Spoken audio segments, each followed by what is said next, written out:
Yeah, good evening, all of you. We are going to discuss one important topic from 10th class board examination related syllabus from electricity, Ohm's law. 1 minute. It was some. Okay. Generally, from last year and before last year syllabus, we are going to check means the Ohm's law is different circuit diagram. But this year, according to NCERT syllabus, the circuit diagram was also changed. Let us go through that circuit diagram. One small tip I am going to tell you here. For circuit diagram, take any chrome wire or a resistance which was connected through a switch and ammeter which was connected parallelly to the chrome wire and which was connected to the potential difference which was created by batteries. The potential difference which was created by batteries. So let me go with a 4 different batteries which is having same potential difference, equal 1.5 volt potential difference batteries I was taken in the circuit. There are 4 batteries, 4 cells. You need to అంటే మనం ఏం చేయాలంటే ఒకసారి చూద్దాం. ఇంతకుముందు ఉన్న Ohm's లా సర్క్యూట్కి ఇప్పటికి చాలా డిఫరెన్స్ వచ్చింది. ఫస్ట్ ఒక బ్యాటరీ కనెక్ట్ చేయాలి. ఫస్ట్ బ్యాటరీ కనెక్ట్ చేయాలి అంటే ఏం చేయాలండి, ఇక్కడ కనెక్ట్ చేసుకోండి. ఇక్కడ యామ్మీటర్ ఆల్రెడీ ఉంది మన దగ్గర. యామ్మీటర్ ఉండగా ఇక్కడ వైర్ జాయింట్ ఎప్పుడు కూడా ఇలా డాట్ చూపించాలి. ఖచ్చితంగా వైర్ జాయింట్ని డాట్లా చూపించాలి. వోల్ట్ మీటర్ని ఇప్పుడు ప్యారలల్గా కనెక్ట్ చేసుకోవాలి.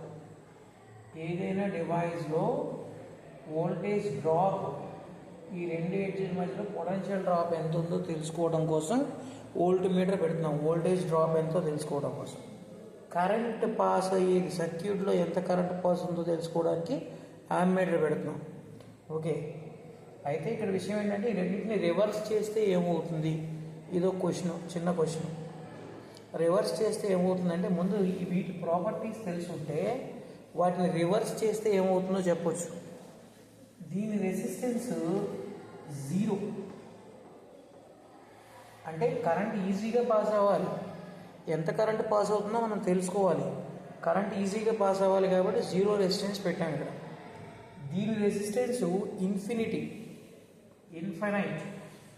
ఎందుకని ఇన్ఫైనైట్ అండి? జనరల్లీ కరెంట్ ఎప్పుడు కూడా నాకు తెలిసిన ఇన్ఫర్మేషన్, నాకు తెలిసిన నాలెడ్జ్ ప్రకారంగా చెప్తున్నాను నేను.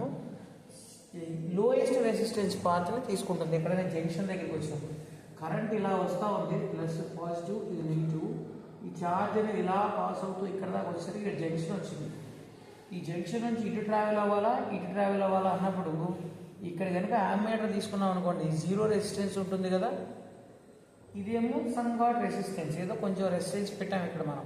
Nichrome wire and some other wire than the top circuit which was connected. Circuit copper వైర్తో కనెక్ట్ చేసి ఉంటే అనదర్ వైర్ రెసిస్టెన్స్ కొంచెం ఎక్కువ ఉన్న వైర్ని పొటెన్షియల్ డ్రాప్ క్రియేట్ అయ్యేలాగా మనం పెట్టుకుంటాం. అలాంటప్పుడు ఇక్కడ యామ్మీటర్ ఉంటే ఏమవుతుంది, ఇటు రెసిస్టెన్స్ ఉంది కాబట్టి కరెంట్ అంతా ఇటు నుంచి వెళ్ళిపోతుంది. కొన్నిసార్లు ఏమవుతుందంటే ఆ యామ్మీటర్ 0 రెసిస్టెన్స్ కాబట్టి కొన్నిసార్లు అది షార్ట్ అయ్యే ఛాన్సెస్ ఉన్నాయి. అందుకోసమే మనం ఏం చేయాలి, వోల్ట్ మీటర్ని ప్యారలల్లోను యామ్మీటర్ని సిరీస్లోను కనెక్ట్ చేసుకోవాలి. కనెక్ట్ చేసాం. ఇది ఏం చెప్తుంది మనకి, ఈ రెండు ఎడ్జెస్ మధ్యలో వీటికి పేర్లు పెడదామండి. పీక్యూ మధ్యలో నిక్రోమ్ వైర్ ఉంది. నిక్రోమ్ వైర్ ఆ రెసిస్టెన్స్ ఉంది.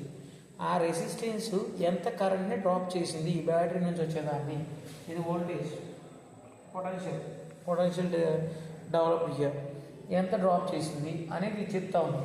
ఇక్కడ డ్రాప్ అయిపోయిన తర్వాత ఇంకెంత కరెంట్ ఇటు పాస్ అవుతుంది అనేది యామ్మీటర్లో మనం రీడింగ్ తీసుకుంటాం.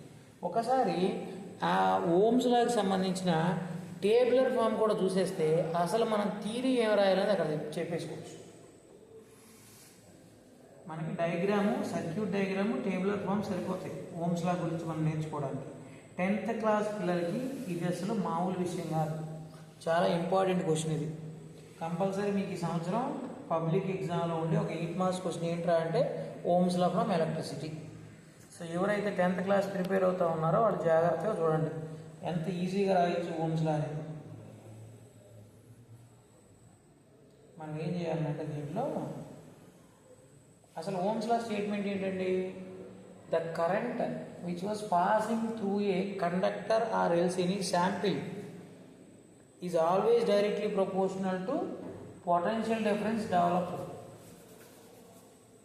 In that. దీంట్లో పొటెన్షియల్ డిఫరెన్స్ ఎంతైతే డెవలప్ అవుతుందో దానికి డైరెక్ట్లీ ప్రపోర్షనల్గా ఉంటుంది అంటే కరెంట్ ఇక్కడ నుంచి పాస్ అయ్యేది.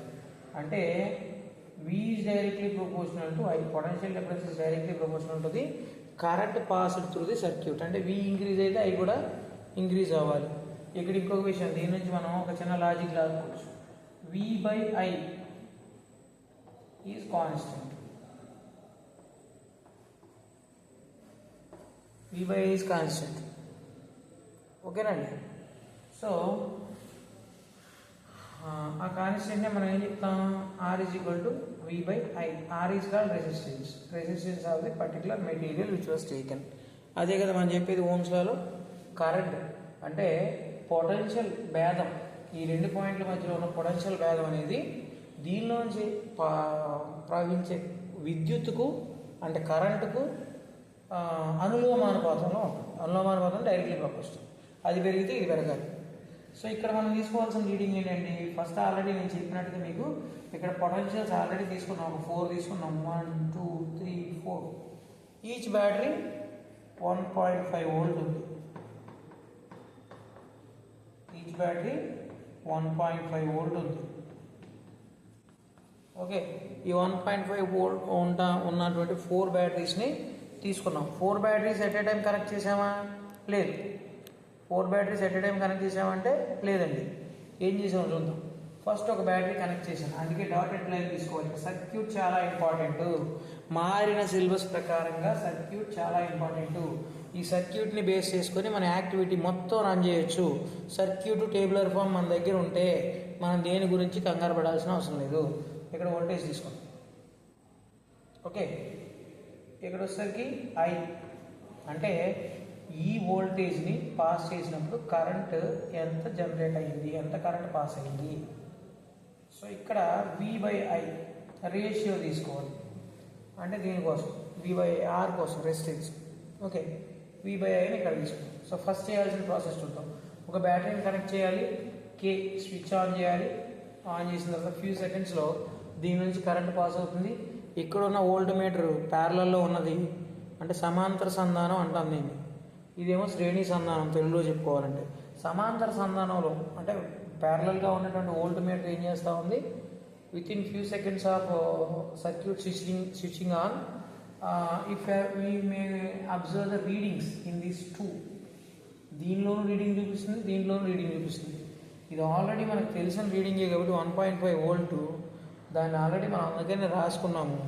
ఇక్కడ I అనేది మనం రాసేది. ఇక్కడ చాలామంది పిల్లలు చేసే పొరపాటు ఏంటి అంటే ఇక్కడ ప్రాక్టికల్ మనం చేయట్లా, రాస్తున్నాం, థియరీ రాస్తున్నాం అంతే. It is not a practical examination. కాబట్టి I దీనిలో వచ్చే రీడింగ్ ఏంటో మనకు తెలియదు. ఇక్కడ గీత పెట్టేసేయాలి, ఇక్కడ కూడా హైపన్ పెట్టేసేయాలి టేబులర్ ఫామ్లో. నెక్స్ట్ సెకండ్ స్టెప్ ఏంటి ప్రొసీజర్లో? ఫస్ట్ స్టెప్ ఏంటి? Connect the circuits. ఇచ్చిన అన్ని పరికరాలను ఉపయోగించి ఆ సర్క్యూట్ ఏదైతే ఉందో ఆ వలయాన్ని ఇచ్చిన డయాగ్రామ్ని బేస్ చేసుకొని కనెక్ట్ చేసాం కరెక్ట్గా.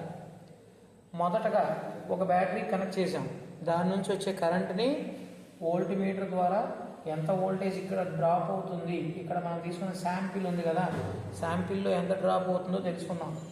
అలాగే అది డ్రాప్ అయిపోయిన తర్వాత ఎంత కరెంట్ ఇటు పాస్ అవుతుందో కూడా నేర్చుకున్నాం. వాటిని ఇక్కడ నోట్ చేసుకోవాలి అని చెప్పి ఫస్ట్ పాయింట్ రాసాం.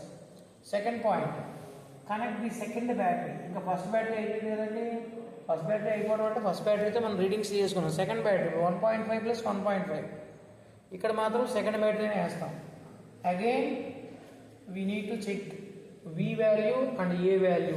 ఏ ఏం చూపిస్తుందండి? I current passing through the circuit. I ఎంత పాస్ అవుతుంది అనేది చూపిస్తాం. అలాగే repeat the same process for third and fourth batteries. Third battery connect చేసినప్పుడు ఇక్కడ dotted line, fourth battery connect చేసినప్పుడు ఇక్కడ డాటెడ్ లైన్ తీసుకోవాలి. ఈ సర్క్యూట్ డయాగ్రామ్ బేస్ చేసుకొని ఈ రీడింగ్స్ వచ్చిన తర్వాత V/I చేసుకుంటూ వస్తే ప్రతి చోట నీకు అవుట్పుట్ అనేది ఒకే వాల్యూలో వస్తుంది కాన్స్టెంట్గా. V/I ఈజ్ కాన్స్టెంట్ అని చెప్తాం. అంటే ఏంటి, వాడు చెప్పిన దాని ప్రకారంగా V/I ఈజ్ కాన్స్టెంట్ అంటే V is directly proportional to I. Okay, ఇక్కడ ఈ యాక్టివిటీ రాసేటప్పుడు సర్క్యూట్ డయాగ్రామ్ మీద ఒక ఐడియా వచ్చింది మీకు, ఈ ప్రొసీజర్ అంతా తెలిసింది. ఈ యాక్టివిటీ రాసేటప్పుడు మనం ఉపయోగించవలసిన సైడ్ హెడ్డింగ్స్ ఏమేమి ఉపయోగించాలి ఒకసారి ఇది అరేంజ్ చేసేద్దామండి. దాని ప్రకారంగా సైడ్ హెడ్డింగ్స్ ఏమేమి ఉపయోగిస్తే మనకి 8 మార్కులు పడే అవకాశం ఉంది. సర్క్యూట్ డయాగ్రాము, టేబులర్ ఫాము ఖచ్చితంగా 2 మార్కులు అండి. దానికి 1 మార్కు, దీనికి 1 మార్కు ఉంటాయి. అలాగే స్టేట్మెంట్ రాయాలి. స్టేట్మెంట్ అంటే వాడు ఇచ్చిన క్వశ్చన్ కాదు, సిద్ధాంతం. ఏం చెప్పాము, V is directly proportional to I in a given circuit for the sample if potential difference developed across a wire is directly proportional to the current passing through it at constant physical conditions. Constant physical conditions in the sense room temperature of the material. ఈ physical conditions కాన్స్టెంట్గా ఉన్నప్పుడు అది directly proportional and V is directly proportional to I అని చెప్పాం. ఆ statement నీట్గా రాయాలి. దాని తర్వాత ఏం పెట్టాలి, మన ఏం ఏంటండి, టు ప్రూవ్ ఓమ్స్ లా. అది మన దగ్గర ఆల్రెడీ క్వశ్చన్లో ఓమ్స్ లా అని ప్రూవ్ చేయమంటాడు కదా, టు ప్రూవ్ ఓమ్స్ లా రాస్తారు. రిక్వైర్డ్ మెటీరియల్స్ అని రాసినా పర్లేదు. రెండోది ఆపరేటర్స్ అని రాసినా పర్వాలేదు. Required materials are operators. దీని తర్వాత సర్క్యూట్ గీసుకోవాలి. సర్క్యూట్ గీసిన తర్వాత ప్రొసీజర్ స్టార్ట్ చేయాలి. మనం ఏ విధంగా ఈ ప్రాక్టికల్ చేస్తున్నాం అనే ప్రొసీజర్ స్టార్ట్ చేయాలి. ఇక్కడ నుంచి బోర్డు కింద కనపడట్లేదు కదా, ఇక్కడ రాస్తున్నాం. ప్రొసీజర్ రాసేసాం, ప్రొసీజర్ అయిపోయింది. అబ్జర్వేషన్, ఏమి అబ్జర్వ్ చేసావు, నెంబర్ ఆఫ్ బ్యాటరీస్ పెంచుకుంటూ పోతున్నాము, అక్కడ V వాల్యూ పెరుగుతుంది, దాంతోపాటుగా I వాల్యూ కూడా పెరుగుతుంది. V వాల్యూ వోల్ట్ మీటర్లో పెరుగుతూ ఉంటే I వాల్యూ యామ్మీటర్లో ఇంక్రీజ్ అవుతాం. అది అబ్జర్వ్ చేసాం. కంక్లూజన్, దాని నుంచి నువ్వు ఏం కంక్లూజన్ ఇస్తున్నావు, ఏం కంక్లూజన్ ఇస్తామండి, V and I is directly proportional. అనులోమానుపాతంలో ఉన్నాయి, ఒకటి పెరుగుతూ ఉంటే ఇంకోటి పెరుగుతూ ఉంది. So V and I is directly proportional. So conclusion తర్వాత result, hence given statement was proved అని చెప్తాం. లేదా సేమ్ స్టేట్మెంట్ ఇక్కడ రాసి ఇట్ వాజ్ ప్రూవ్డ్ అని రాస్తాం. వెరీ వెరీ ఇంపార్టెంట్ ఏంటంటే ప్రికాషన్స్కి కంపల్సరీ 1 or 2 మార్క్స్ని కేటాయిస్తున్నారు స్కీమ్ ఆఫ్ వాల్యుయేషన్లో. ప్రికాషన్స్ అంటే జాగ్రత్తలు, ఈ ఎక్స్పెరిమెంట్ చేసేటప్పుడు తీసుకోవాల్సిన జాగ్రత్తలు. ఫస్ట్ ప్రికాషన్ ఏంటండి, connections should be tight. Connections ఎక్కడ కూడా లూజ్ కాంటాక్ట్ లేకుండా చాలా టైట్గా ఉండేలాగా ఫిక్స్ చేసుకోవాలి. అట్లానే these activity must and should be in the presence of teacher. ఎందుకంటే ఎలక్ట్రిసిటీ రిలవెంట్ కదండి. చాలామంది తెలియక ఏం చేస్తారంటే, జనరల్గా కొన్ని ల్యాబ్స్లో CBSE పిల్లలకి AC టు DC కన్వర్టర్ వీటిని ఇచ్చేస్తారు. AC కనెక్ట్ చేసుకొని AC మెయిన్స్ ఉంటాయి. AC మెయిన్ కనెక్ట్ చేసుకుంటే 12 volts DC అవుట్పుట్ డివైస్ ఉంటుంది. దాని నుంచి మనం red and black wires connect చేసుకుంటే మనకి ఎంత కావాలంటే అంత రెగ్యులేటర్, అంటే వేరియబుల్ రెసిస్టెన్స్ అనమాట, రెగ్యులేట్ చేసుకోవచ్చు వోల్టేజ్ని. ఆ వోల్టేజ్ రెగ్యులేటర్ ఇచ్చేస్తారు. మనకు తెలియకుండా ఏదో హై వోల్టేజ్ పెట్టేసామనుకోండి, ఆపరేటర్స్ పోతాయి. కాబట్టి maintain voltage in the given order, ఇచ్చిన ఆర్డర్లో కరెక్ట్గా మీ వోల్టేజ్ని మెయింటైన్ చేయాలి. దాని బదులుగా మనం బ్యాటరీస్ యూజ్ చేసుకోవడం చాలా బెటర్. డీసీస్ లూజ్ కాంటాక్ట్ ఉండకూడదు. వోల్ట్ మీటర్ యామ్మీటర్ని ప్రాపర్గా కనెక్ట్ చేయాలి. 2 పాయింట్లు అయిపోయినాయి. 3వ point, in the presence of teacher we need to do the experiment. ఇంకొక 4వ పాయింట్ ఇంకేం చెప్తాం, readings without any error. Readings తీసుకున్నప్పుడు చాలా జాగ్రత్తగా తీసుకోవాలి. ఇది యాక్చువల్గా ఆప్టిక్స్లో చెప్పుకుంటాం, ఇక్కడ కూడా రీడింగ్స్ తీసుకుంటున్నాం కాబట్టి ఇక్కడ కూడా చెప్పుకోవచ్చు. రీడింగ్స్ని చాలా జాగ్రత్తగా తీసుకోవాలి. ఈ ప్రికాషన్స్ అన్నీ కూడా చాలా ఇంపార్టెంట్ అనమాట. ప్రికాషన్స్ రాయడం వల్ల మనకి 2 మార్క్స్ కానీ 1 మార్క్ కానీ, అంటే జనరల్గా 1 మార్క్ కొన్నిసార్లు, 2 మార్క్స్ కొన్నిసార్లు ప్రికాషన్స్కి కేటాయిస్తూ ఉంటారు. ఓమ్స్లో స్టేట్మెంట్కి 1 మార్కు, ఎయిమ్ రిక్వైర్డ్ మెటీరియల్కి 1 మార్కు, సర్క్యూట్ డయాగ్రాము దాంట్లో ఉన్న సింబల్స్ని ప్రాపర్గా డ్రా చేసినందుకు 1 మార్క్. అక్కడ 3 మార్కులు అయినాయి కదండి. ప్రొసీజర్కి 2 మార్కులు, 5 మార్కులు అయిపోయినాయి. అబ్జర్వేషన్ అండ్ కంక్లూజన్కి 1 మార్క్, 6 మార్కులు అయిపోయినాయి. రిజల్ట్కి 1 మార్క్, 7 మార్కులు అయిపోయినాయి. Precautions 1 mark. కొన్నిసార్లు ఓమ్స్లో గ్రాఫ్ అడుగుతాడు.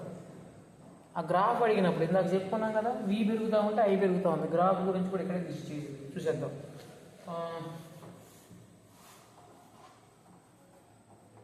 On y-axis we are going to take a b and I. If graph is going to be like this, okay, and limitations ఉంటాయి. అంటే దీనికి కనెక్టివ్ క్వశ్చన్ ఇవ్వాల్సి వచ్చినప్పుడు మాత్రం లిమిటేషన్స్ అడుగుతాడు. లిమిటేషన్స్ గురించి, లిమిటేషన్స్ అంటే Ohm's law obey only for the metallic conductors, not for the gases conductors. Ohm's law the material which is obey the Ohm's law is called ohmic materials. ఇట్లా మన లిమిటేషన్స్, గ్రాఫ్. ఈ overall side headings మనకి ఎన్నైతే ఉన్నాయో వీటన్నిటిని మనం జాగ్రత్తగా కనుక రాసి ప్రజెంటేషన్లో ఎటువంటి తేడా లేకుండా procedure minimum 6 to 8 points, 6 points ఈజీగా వచ్చేస్తాయండి. కనెక్షన్స్ గురించి 1 పాయింట్ వస్తుంది. ఫస్ట్ బ్యాటరీ కనెక్ట్ చేసినప్పుడు 1 పాయింట్ వస్తుంది. సెకండ్ బ్యాటరీకి 2వ పాయింట్ వచ్చింది. 3 and 4 బ్యాటరీస్కి ఒక 2 పాయింట్స్ రాసుకోవచ్చు. అక్కడికి 5 పాయింట్స్ ఇది. ఓకే, సో ఈ రకంగా రాసుకుంటే ఓమ్స్లా నుంచి మనం పర్ఫెక్ట్గా 8 మార్క్స్కి 8 మార్క్స్ గెయిన్ చేయవచ్చు. 10th క్లాస్ పిల్లలు ఈ రోజు నుంచి నేను 10th సంబంధించిన మీ పబ్లిక్ ఎగ్జామ్కి ఇంపార్టెంట్ క్వశ్చన్స్ ఏవైతే ఉన్నాయో వాటిని మాత్రమే వీడియోస్ పెట్టడం జరుగుతూ ఉంటుంది. కాబట్టి మీకేమైనా కావాల్సిన వీడియో ఉంటే, మీకేమైనా టాపిక్ డిఫికల్ట్గా ఉంటే దీని కింద కామెంట్స్లో పెట్టండి. దానికి సంబంధించి నాకు వచ్చిన విధంగా, మీకు అర్థమయ్యే విధంగా నేను మీకు ఇన్ఫర్మేషన్ని ప్రొవైడ్ చేయడం జరుగుతుంది. Thank you. Good evening.